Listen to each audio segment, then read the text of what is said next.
নমস্কার বন্ধুরা, সবাই কেমন আছেন? আশা করছি সবাই খুব ভালো আছেন। আমার চ্যানেলে সবাই স্বাগত। আজ আমি চলে এসেছি আবার একটা নতুন রেসিপি নিয়ে।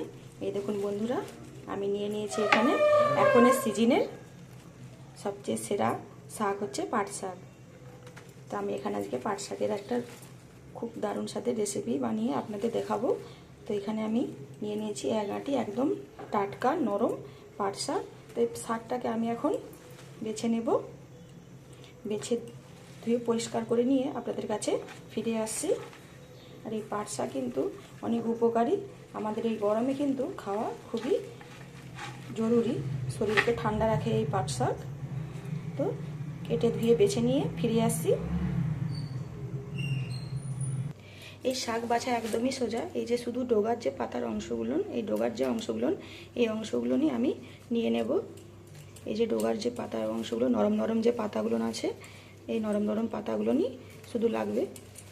তো এই ডগার পাতাগুলো আমি এইভাবে করে নিয়ে নেব। বাছা একদমই সোজা।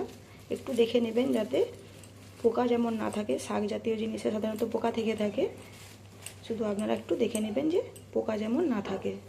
দিয়ে এইভাবে করে শুধু এই ডগার অংশগুলোর পাতা, নরম নরম যে পাতাগুলো, এই পাতাগুলোকে নিয়ে নেব। সমস্ত শাকটাকে এখানে আমি কেটে ধুয়ে পরিষ্কার করে নিয়েছি। বেশি ছোট করে কাটিনি, বেশি ছোট করে কাটার প্রয়োজনও নেই, একটু বড় সাইজের করে আমি এভাবে করে কেটে নিয়েছি। গ্যাসে একটা কড়াই বসিয়ে দিয়েছি, এতে দুটো আমি শুকনো লঙ্কা দিয়ে দিলাম। তো এই শুকনো লঙ্কা দুটোকে আমি একটু ভেজে নেব। প্রথমে লঙ্কাটা আমার ভাজা হয়ে গিয়েছে, তাকে আমি এখন একটা প্লেটে নামিয়ে নেব। ওই কড়াতে দিয়ে দিচ্ছি আমি সরষের তেল, আর ফোড়নে দিয়ে দিলাম কালো জিরা, আর দিয়ে দিলাম 4-5টা রসুনকে আমি ছোটো ছোটো করে কুচি করে রেখেছিলাম, রসুনের কোয়া। তো সেই ওগুলো আমি দিয়ে দিলাম। আর দিয়ে দিচ্ছি একটা বড় সাইজের পেঁয়াজ আমি কুচি করে রেখেছিলাম, এই পেঁয়াজটাকেও আমি দিয়ে দিলাম। দিয়ে সব কিছুকে ভালো করে ভেজে নেব। এখানে রসুনটা অবশ্যই দেবেন, রসুন দিলে স্বাদ খেতে খুব ভালো লাগে। তো পেঁয়াজ আর রসুনটাকে ভালো করে ভেজে নেব। এখানে পেঁয়াজ আর রসুনটাকে আমি একটু ভালো করে নাড়াচাড়া করে ভেজে নিয়েছি। বেশি ভাজা দরকার নেই, হালকা ব্রাউন কালারের করে ভেজে নিলেই হবে। এর মধ্যে আমি একটা কাঁচা লঙ্কাকে চিড়ে দিয়ে দিলাম। দিয়ে আবার একটু ভেজে নেব। এখন এর মধ্যে আমি দিয়ে দেবো কেটে রাখা পাট শাকগুলো।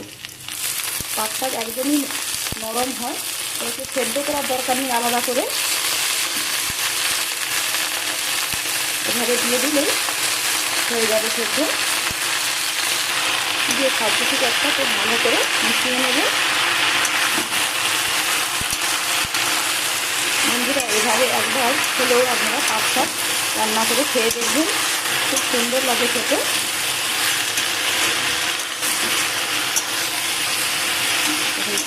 কত শাক ছিল একদম কমে একটুখানি হয়ে গেল। এর থেকে যে জলটা বেরাবে সেই জলেই শাক সেদ্ধ হয়ে যাবে, আবার আলাদা করে আর জল ব্যবহার করার দরকার নেই। এখন এর মধ্যে আমি দিয়ে দেবো পরিমাণ মতো লবণ আর অল্প একটু হলুদের গুঁড়ো।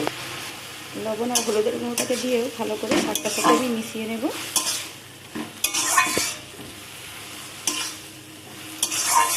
দেখুন শাক থেকে অলরেডি কতটা জল বেরিয়ে গেছে। এখন এটাকে আমি একটু ঢেকে দেব।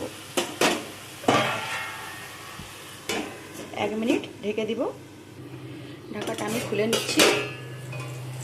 দেখুন বন্ধুরা, শাক থেকে কতটা জল বেরিয়ে শাকটা সেদ্ধ হয়ে গেছে। এই জলটাকে আমি এভাবে নাড়াচাড়া করে শুকিয়ে নেব। যে শুকনো লঙ্কাটা আমি ভেজে রেখেছিলাম, সেই শুকনো লঙ্কাটা হাতে করে এইভাবে একটু গুঁড়ো করে নেব। হাতে করে এইভাবে একটু হালকা করে গুঁড়ো করে নিলেই হয়ে যাবে। দেখুন গুঁড়ো করে নিয়েছি।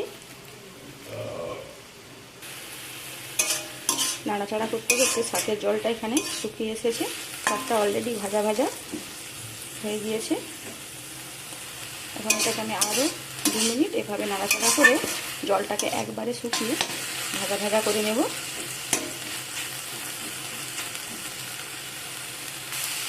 দেখুন শাকটা একদম শুকনো হয়ে, জলটা একদম শুকনো হয়ে গেছে। শাক থেকে শাকটা ভাজা ভাজা হয়ে গিয়েছে।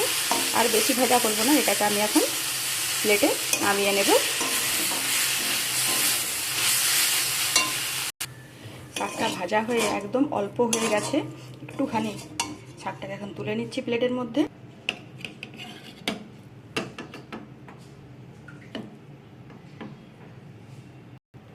সমস্ত শাকটাকে প্লেটে নামিয়ে নিয়েছি। তো এর ওপর থেকে আমি এখন যে লঙ্কাটা গুঁড়ো করে রেখেছিলাম সেটা দিয়ে দেব এভাবে করে। এই শাকটা একটু ঝাল ঝাল খেতে ভালো লাগে। যখন খাবেন তখন অবশ্যই সব কিছুকে একসাথে মেখে খেতে হবে। খেলে খুবই ভালো লাগবে। আর গরম ভাতের সাথে তো দুর্দান্ত লাগে খেতে। দুপুরের গরম ভাতে এরকম একটা শাক ভাজা থাকলে খেতে খুব ভালো লাগে। তো বন্ধুরা, আজকের আমার এই পাট শাকের রেসিপি আপনাদের কেমন লাগলো অবশ্যই কমেন্ট করে জানাবেন। আর ভালো লাগলে লাইক, শেয়ার, সাবস্ক্রাইব করে পাশে থাকবেন। সবাই ভালো থাকবেন, সবাই সুস্থ থাকবেন। আবারও দেখা হবে আপনাদের সাথে নতুন কোনো রেসিপি নিয়ে অন্য কোনো দিন। আজকের মতো টাটা।